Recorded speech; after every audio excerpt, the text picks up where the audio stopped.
Hi, welcome to Mailsoftly YouTube channel again. Today, we're going to talk about how to make sure that all of your email communication and the contacts with your email communication are all saved in one place. And preferably, of course, Mailsoftly, but you can just save in any other platform.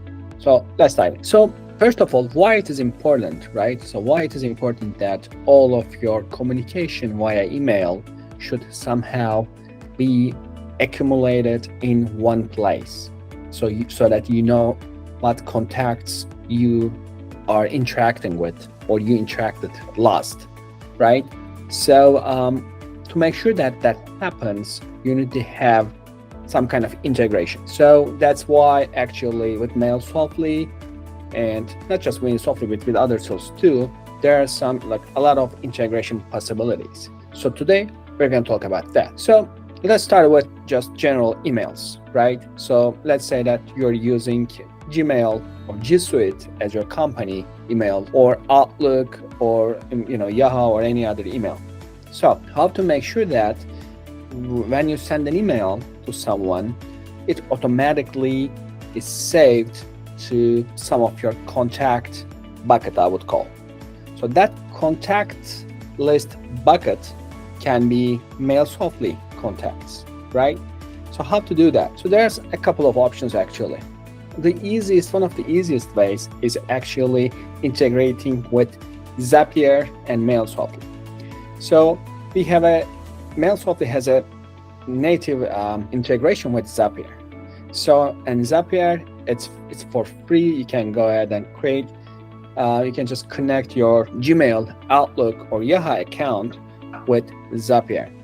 So there you can say that, okay, whenever I send an email to anyone, just make sure that you also integrate with Mailsoftly, your Mailsoftly account. So what you need to do, you just sign up for Mailsoftly, you create an API key, and then you connect that API key with the Zapier, and then you connect your Gmail, Yahoo, or Outlook with Mailsoftly. So you can just create some, in Zapier it's called Zaps. So what does that mean is actually you create some kind of an automation. So this automation can be something like that. So whenever you send an email to someone, capture that email from Gmail, Yahoo, or Outlook. That's the first step. And the second step is just integrate with your Mailsoftly account. So again, you got to sign up with Mailsoftly, or if you're signed up already, you go to your company settings, and there you can create some kind of API access key to connect with Zapier. So once you connect with your Mailsoftly account, you will see some options. Those options will be, okay, so create a new contact, right? So create a new contact, and you can just select, okay, first name, last name, that may come from the email service provider, and you will also have email. So that email will be like, wherever you send an email, just make sure that save this to Mailsoftly account. And you just save this automation, and it automatically tests and creates some kind of contacts that was sent from your Gmail, Yahoo, or Outlook account, and then it automatically creates a Mailsoftly account from your last 3 communications or something like that in Zapier. That's how they do. And then there you go. If it's successful, then you can leave it as an on. Just leave it as kind of active automation, and then whenever you send an email, it will automatically create a contact in Mailsoftly. So then you don't need to worry about, should I just go and manually create that account in Mailsoftly? No, it's already automatically kind of created. And in Mailsoftly, it will automatically tag those contacts that coming from Zapier or whatever integration we have. And so then, you will know that, okay, so these contacts are not my kind of imported contacts or not my manually added contacts, but rather this contact just came from this integration. So then you can just kind of organize your contacts and easily. So, okay, so first of all, we said that you can just make sure that all your email communication and all your contacts with this email communication is stored in Mailsoftly.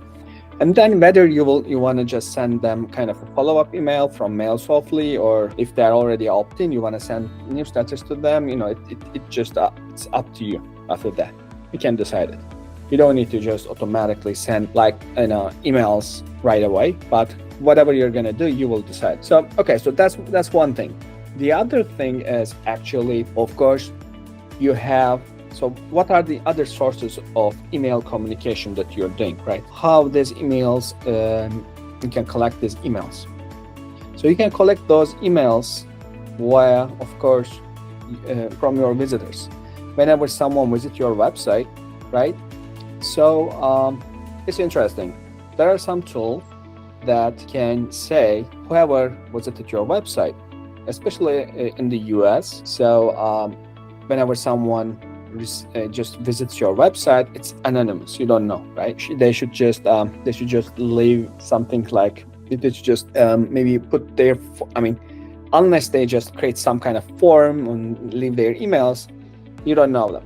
They're anonymous, as I said. But there are some tools, and we can mention some of them, like Clearbit or like LeadPost, that they just can give you the email addresses of those visitors, and you can just again make that integration with LeadPost or Clearbit, and then whenever someone visits your website, you can again say that, okay, so just create a contact in Mailsoftly, and again you can do it with Zapier, or you can just do it natively with those tools. And we have in Mailsoftly we have webhook integrations. So what does that mean is that actually these webhooks actually just collects data from third-party applications. So if, for instance, LeadPost or Clearbit, whenever you can just say that, okay, so whenever a contact is created on your site, whenever someone visited my website, for instance, you can say, send all the information that you have to that address. That address is actually what you will have as Mailsoftly's webhook kind of endpoint. So you can create that endpoint again in your Mailsoftly account. You can just go and create an endpoint, and then you can just save that endpoint in your Clearbit or LeadPost account or whatever app that you have to collect those visitors' information. You can add them, and then they will automatically send the information.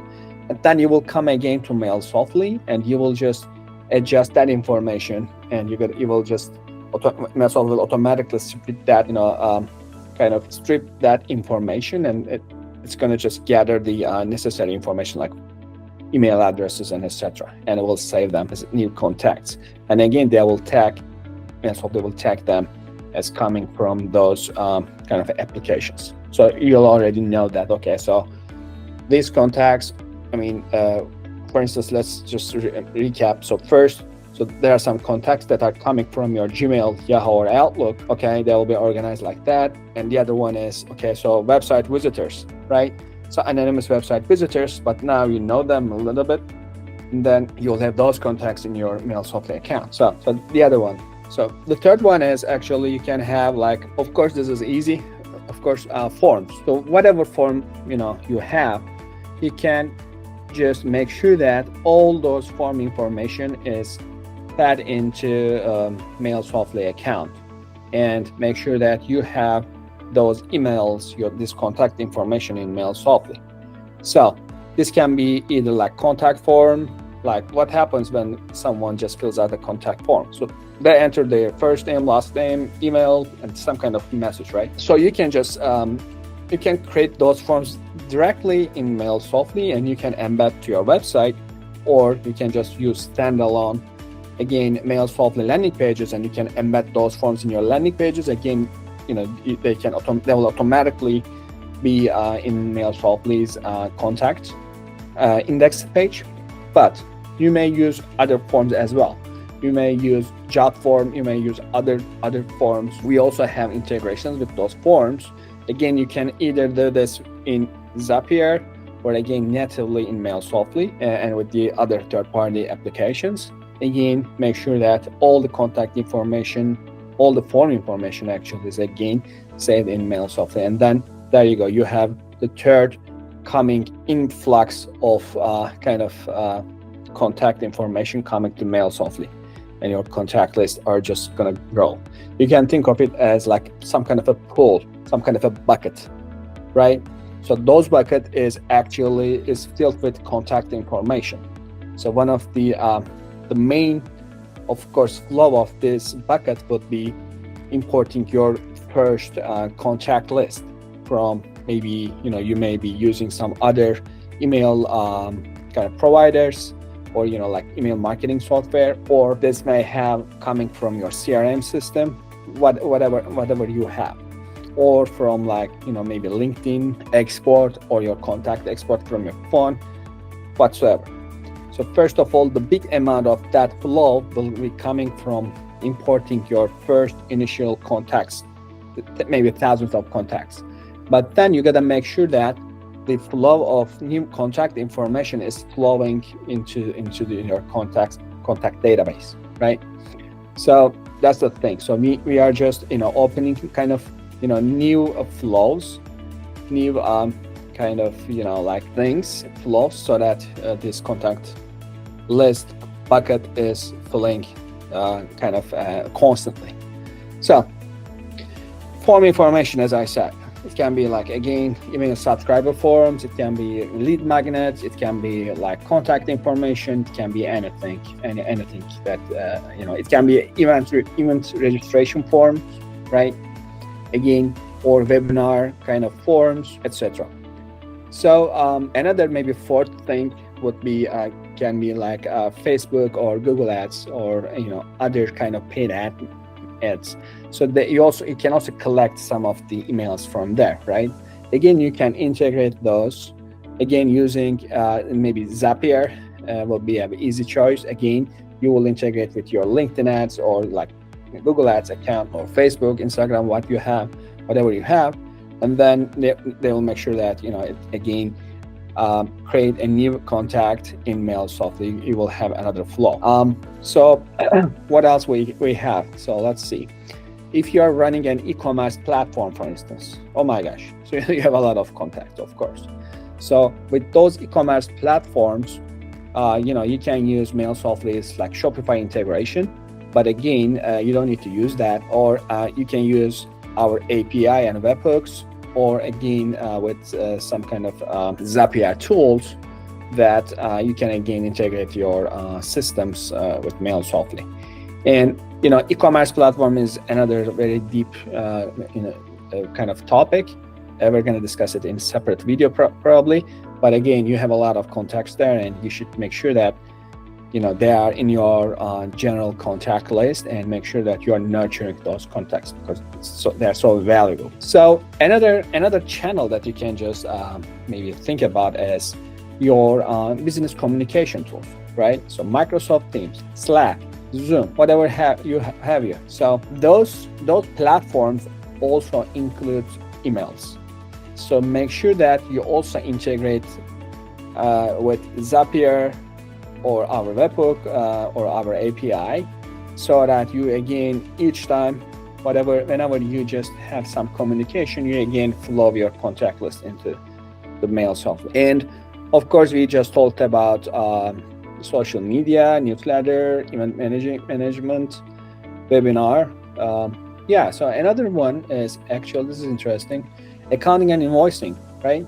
So you again, if you're just a solopreneur, or if you just if you are the owner, what you need to do is again you will just send some kind of invoices, some kind of accounting kind of emails. Again, you can just make sure that those are connected to Mailsoftly, and again, you don't miss any opportunity there. You again want to capture those contacts. And so referral programs, right, or affiliate platforms. So whenever you have some kind of affiliate programs or partnership programs, again, you need to make sure that those contacts are in your contact list, and they are tagged as maybe potential partners or affiliates, so that you can follow up accordingly. And one more, so project management tools. You can think of it like Asana, Trello, Monday.com. They have a lot of people with their emails, so you want to make sure that you don't miss any opportunity there, and you want to collect contact information there. So another one is file sharing and collaboration tools like Google Drive, Dropbox, or Notion. So email addresses, again, can be collected while doing some kind of integration. And yeah, so those are the things that you can just think of as to just fill the bucket of contact list. So yeah, so today I just wanted to make sure that you know the importance of this constant kind of growing your email list. So you don't need to so you can use Mailsoftly as your contact management platform. You don't need to send everyone the same email, of course. They will be segmented, they will be like classified accordingly, and you will make sure that you have some kind of like a specific communication strategy for each of the contacts that you have. But at least you know that, okay, so I have a very kind of owned, that's called owned marketing, right? So you own those contacts, so and then you can nurture them according to your business needs. Otherwise, they are all distributed across all the platforms, and you don't have a specific idea of how many contacts you have, how many potential kind of customers you have, or existing or potential customers you have, or how many partners you have, or how many other stakeholders like partners or affiliates or something like that, or any other kind of project management tools. For instance, you'll have some other contacts that may be not kind of a sales lead, but you will have some kind of communication there. They're also one of your stakeholders, right? So you may think of different strategies to just make some effective communication with them too. So thank you very much. Thank you. That's it for today. So I hope you like this video. If you like, please hit like, and also please subscribe to our YouTube channel. We will continue with other videos. Stay tuned. See you on our next video. Thank you.